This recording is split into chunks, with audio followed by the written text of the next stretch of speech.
Hey, all right, everybody. So it's week 4, and thanks for joining me. I'm kind of lonely here, though. I could really use some company. It's Tuesday night, and anyway, if you want to join live, I'd love to have you. There's a few guys here in Missoula who would it'd be great to go through some of this stuff together. But anyway, let's have a look at it. So.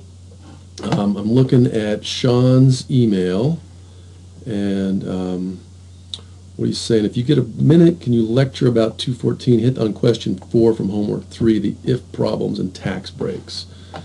Okay, so I will do that. Let me drag the screen over here.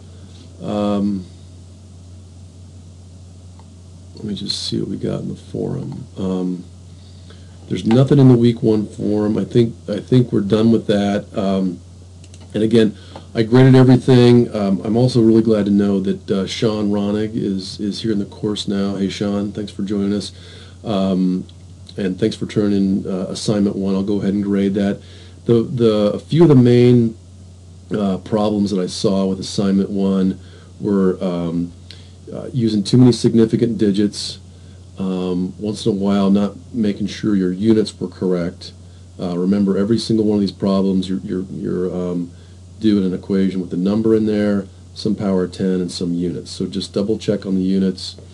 I know you're turning these things in Excel format, but I also want to make sure that you're using pencil paper too beforehand, because otherwise you're likely to make a mistake. So week 1 looked pretty good overall. You know, and I think the nice thing about the week 1 homework was that, you know, you're converting everything into kilowatt hours, and you have a consistent unit. So of course, you know, the amount of energy in your hot water tank is going to be way more than in your watch battery. So that's a good some good practice there.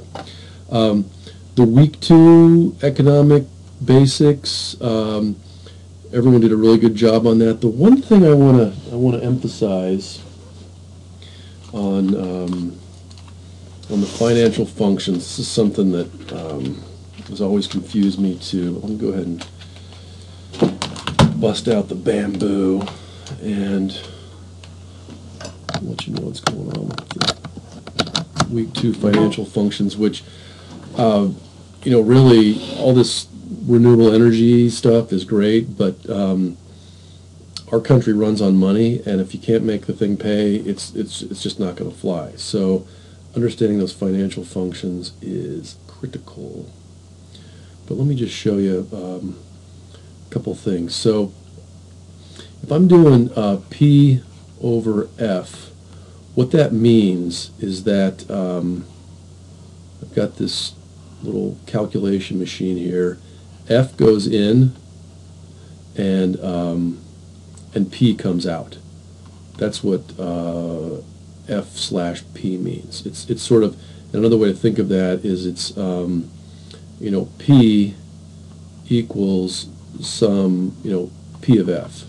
P is some function of F. So this side goes in, this side comes out. There were a couple of you that got that backwards. Same thing. If you know, just to drive it home. If I've got A over F, that means I've got my little calculation machine. F goes in, and A comes out.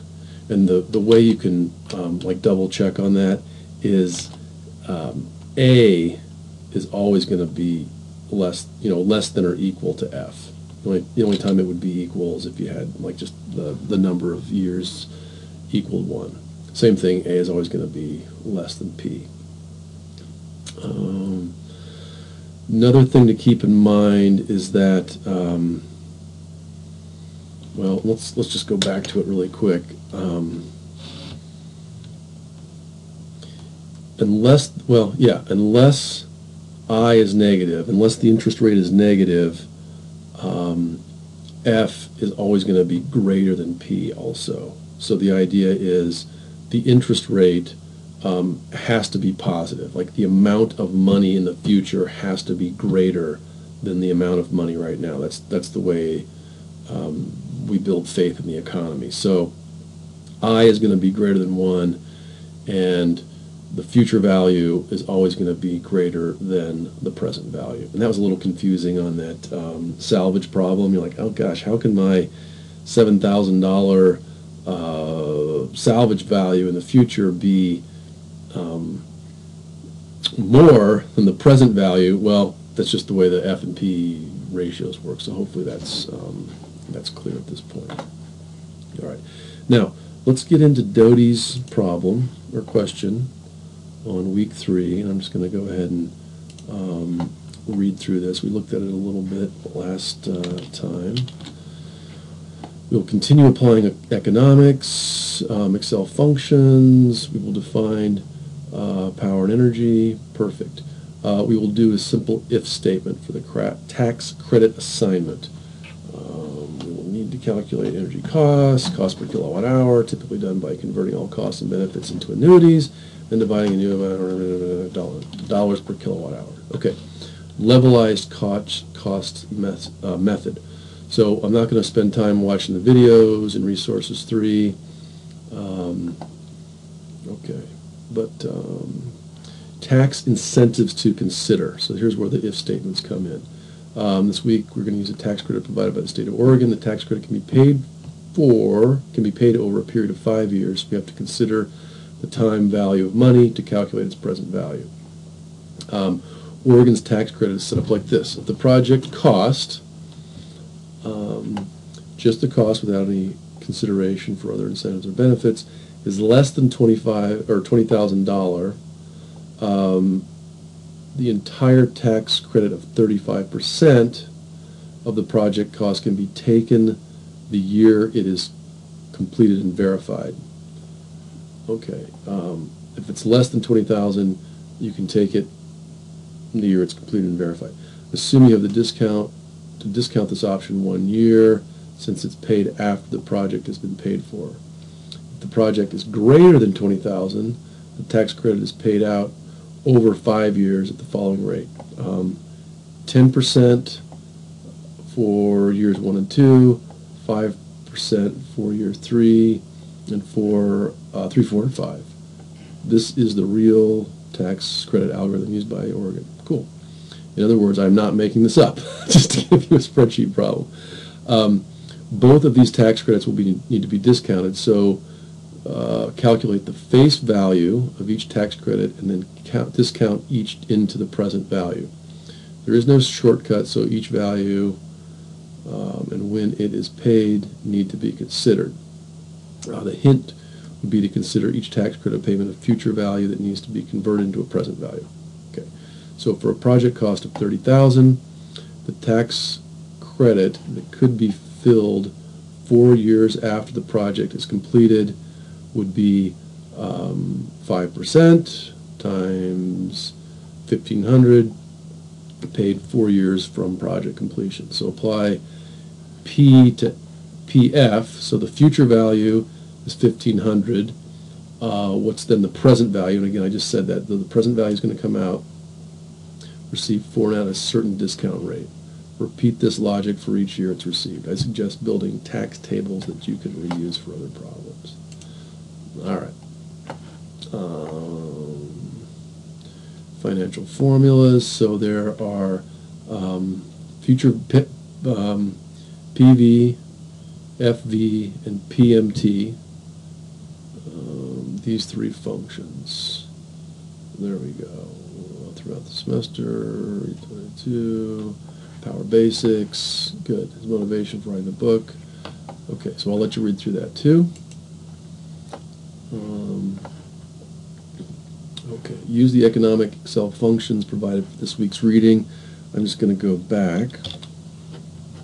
And so these are the 3 we're going to use. And I'm just going to take a few notes while I'm bopping through this. So those are those, FV, or PV, FV, and PMT. Kick it forward here. Okay, use the economic Excel functions for this week's reading. For week 2, copy problem 1, 2.1, and edit to include the Excel economic functions referred to in the reading. For all 6 economic equations, your answers should have both your formula and the next one. Okay. I'll let you guys just do that on your own. Maybe I'll just do one really quick. I'll do one. Documents. I might have even done it already. Courses, ETC 214, Book 1, 2015, grades from last year, 2015, week 3. Let's try this. Okay, file, save as. I think what I'm going to do is just build it like so. New folder, LU3. Open, save. Alright, so yeah. Alright, so what I've got here, you can probably, this is the same PF, FP, PA, AP, FA, AF that we did earlier. And I've got the function, so you can see power is still in there, and now what I've used instead is the function PV, so present value. And again, you're going to use all three inputs. And so yeah, so the rate goes in first, the number of years goes in next.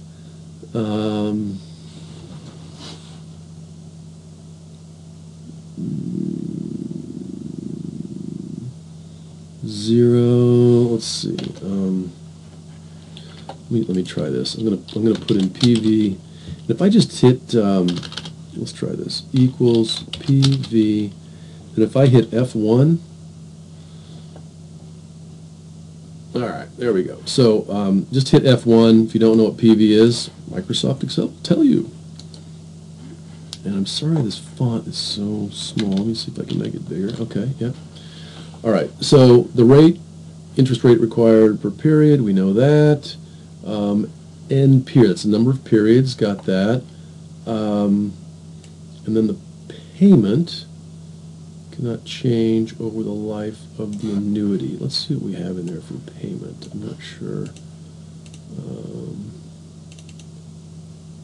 I put in 0 and -1, and it looks like this function PV will take 1, 2, 3, 4. It'll take 5 different arguments. So I put in a payment of 0. Let's see, what does that mean? The payment made each period and cannot change over the life. For example, the monthly payments on a $10. Okay. If payment is omitted, you must include the FV argument, which is the 4th argument. I didn't omit it. I just put in 0, meaning I'm not paying anything on it. Let's just see what happens if I tweak it. So obviously, the literal function and this function are identical. Let's just see if I put in a payment of like $10.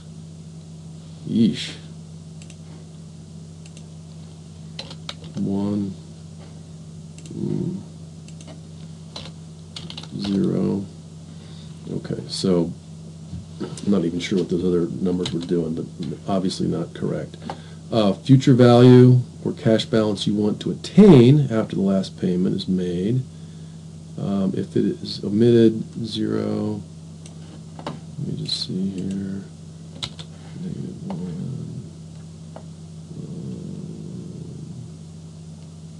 -1.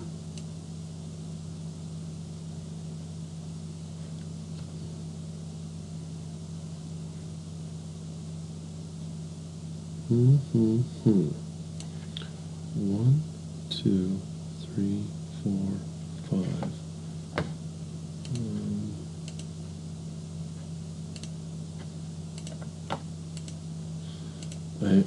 I did this last year, and I'm puzzling over why I've got the -1 in there.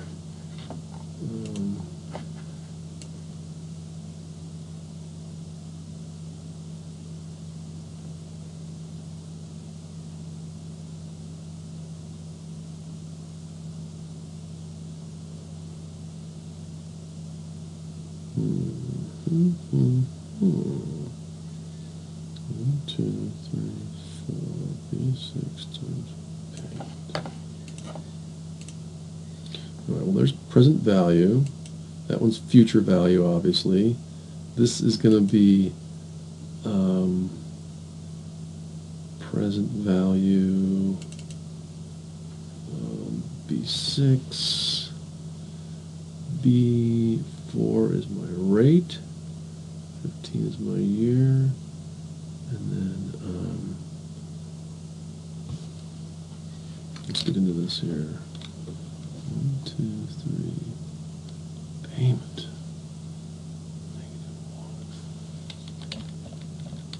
-1. Okay, there's my rate, which is in B4, 1%. Number of periods is 15. Payment, -1. Hang on.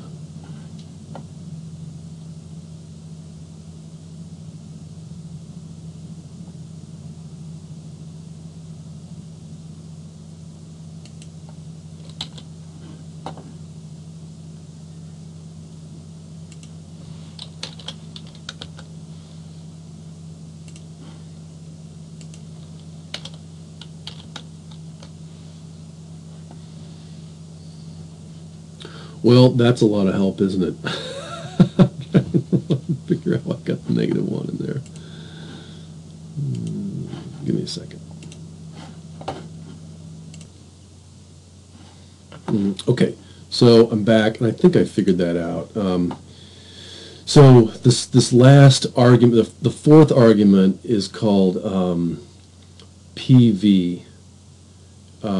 It's the present value or the lump sum amount that a series of future payments is worth right now. If PV is omitted, it's assumed to be 0. So if I stick in 0, I'm basically forcing this thing to be worth nothing. But if I put in -1, I get the right answer. If I put in -10, I get 10 times the answer. If I put in -0.5, I get half the answer, and therefore, so it's just a scalar on there. Okay, so -1 just gives us what we'll expect. Okay, that's why we're seeing the -1 and everything. All right, mystery solved there. The fifth argument, which is type, says when the payments are due, and it's going to be either 0 at the end of the period or 1 if it's at the beginning. I just left that off because the payments are due at the end in each case. Okay, so that solves the one problem. So now we're using PMT and PV and FV. Great. All right, now I am going to look at the next problem. Utility is offering $2 per watt DC as an upfront incentive to reduce installation costs for customers who installs PV system. All costs to annuities. Also, we are not considering other financial benefits. All right, I'm just going to leave that one alone. That's very similar to what we've done before. Problem 3 is continuation of problem 2.6 or week 2 problem 6. Now let's see if we've got this. A 6 kilowatt is estimated. Salvage value, I've seen that before. Generates blah, blah, blah, the average energy. So okay, 15-year contract. There we go. What is it? Present value, present value, present value. Okay. I'm not going to walk us through that one either. It's just we'll see how you do on that one.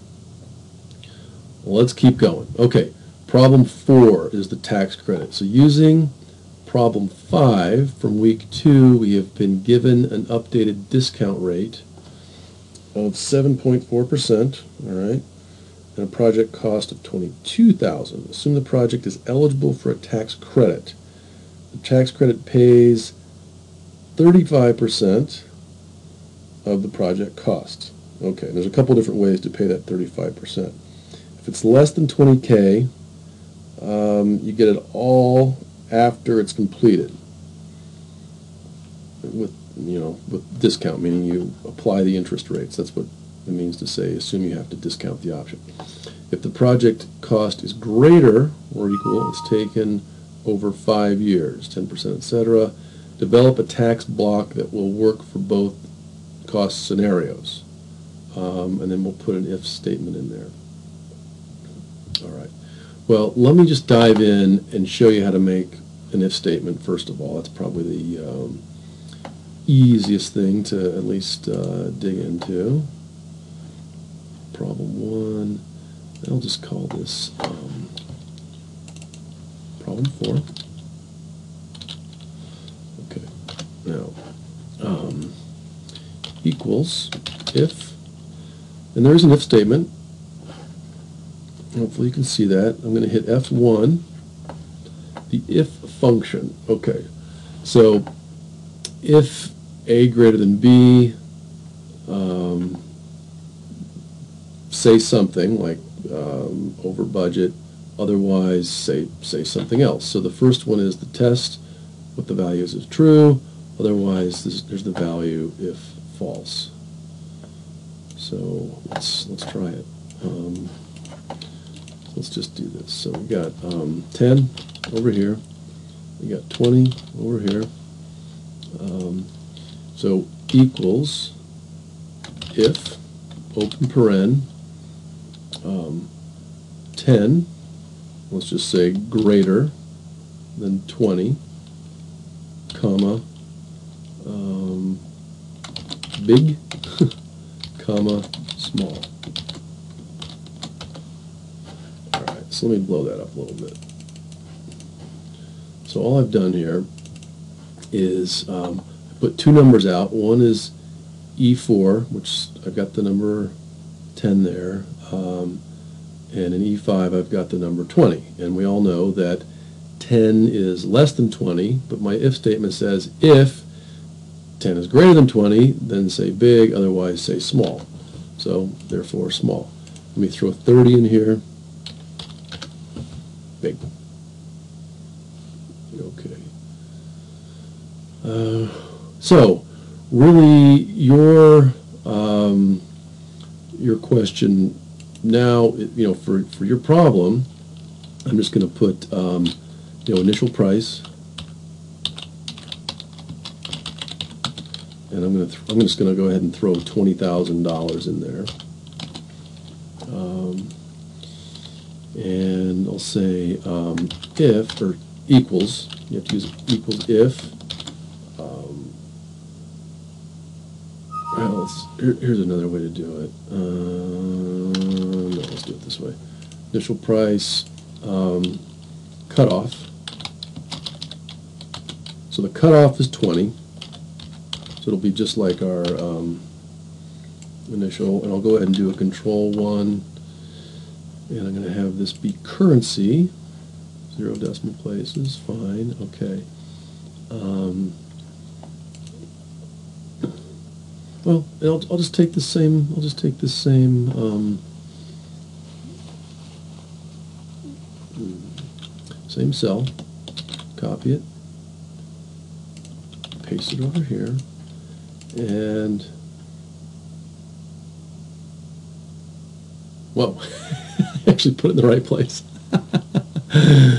Okay, well let's do it this way. So the cutoff price is 20. And I'm going to keep this as like a fixed value. I'll gray that in, and then this guy I'm going to put in as yellow. And so if I type in 30, if I type in 15, it changes. So I think what you're going to want to do here is something like this. I'm not gonna do the whole thing for you, but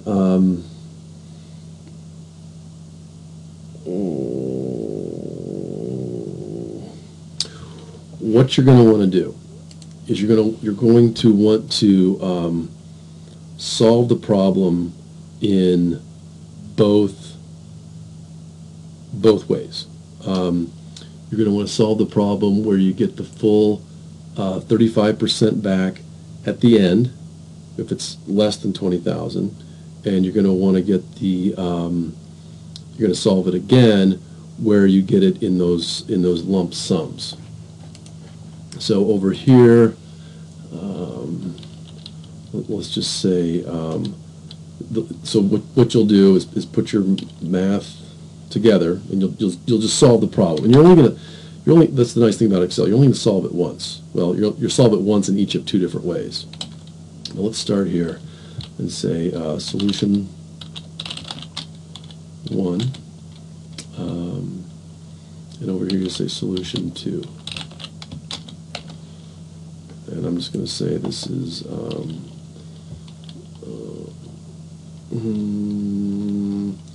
well, I'm going to make a number up, but I'm just going to say in this case your value is just going to be $5,000, and over here your value is going to be $7,000. So you've gone through the math, you've gotten the two solutions.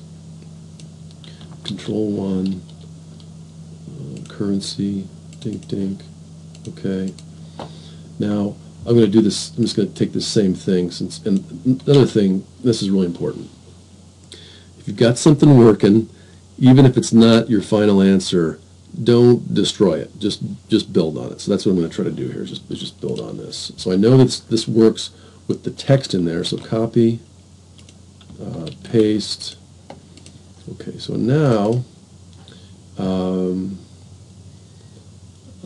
what I'm going to do, I'm just going to try to hack a little bit here. Big. I'm going to say that's this value. Otherwise, it's this value.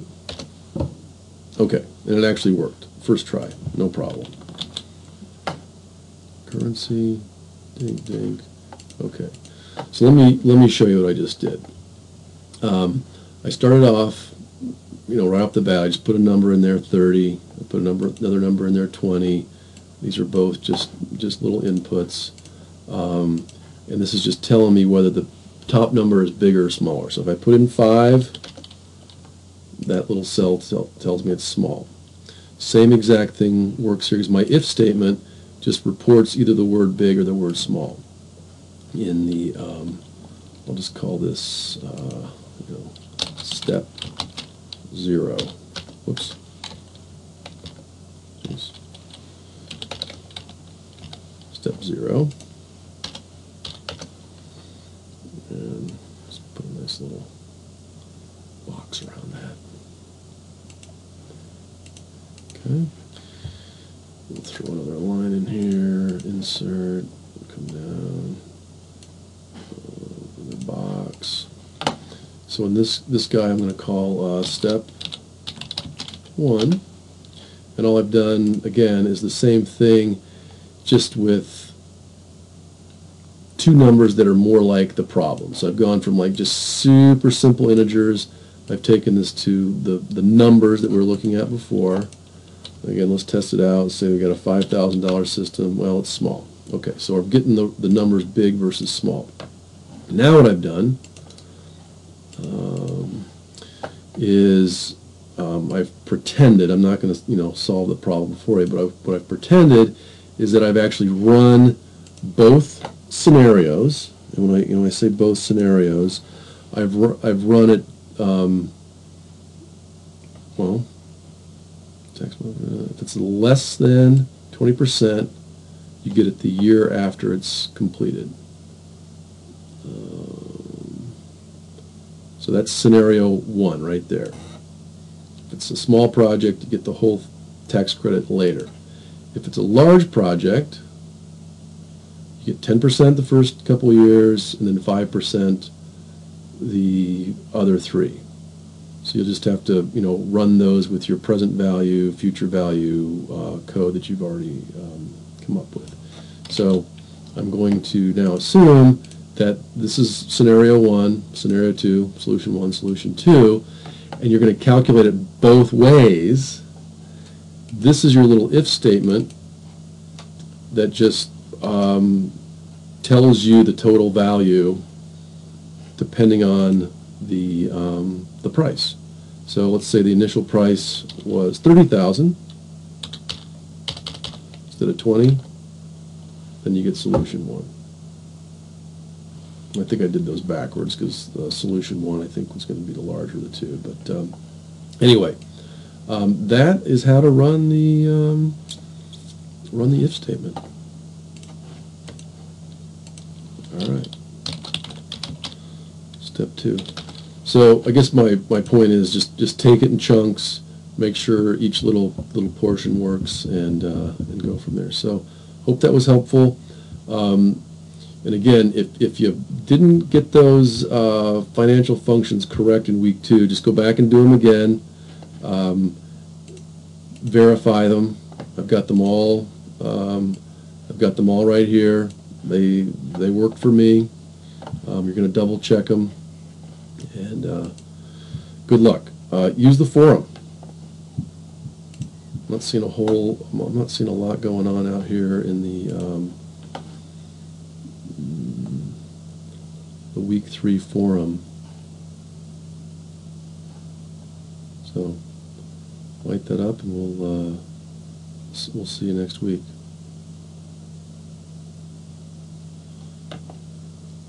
Oh, and then be sure to take this quiz too. Let me just double check that's available for you.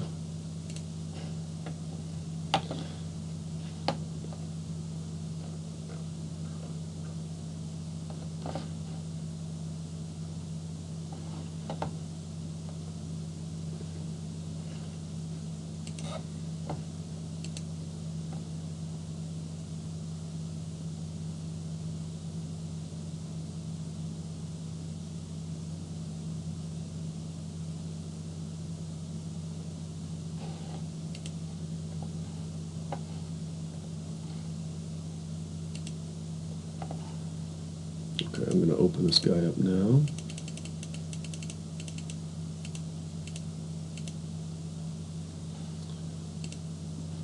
And I'll just give you till March 1st to take care of it. Close the quiz. There we go. Save and return to course.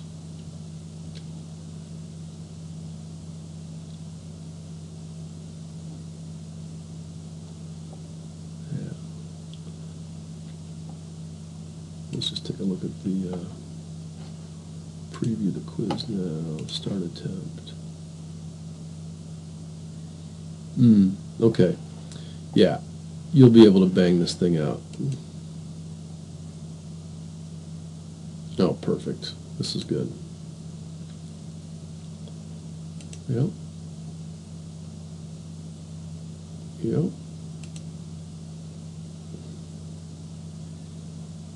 Okay.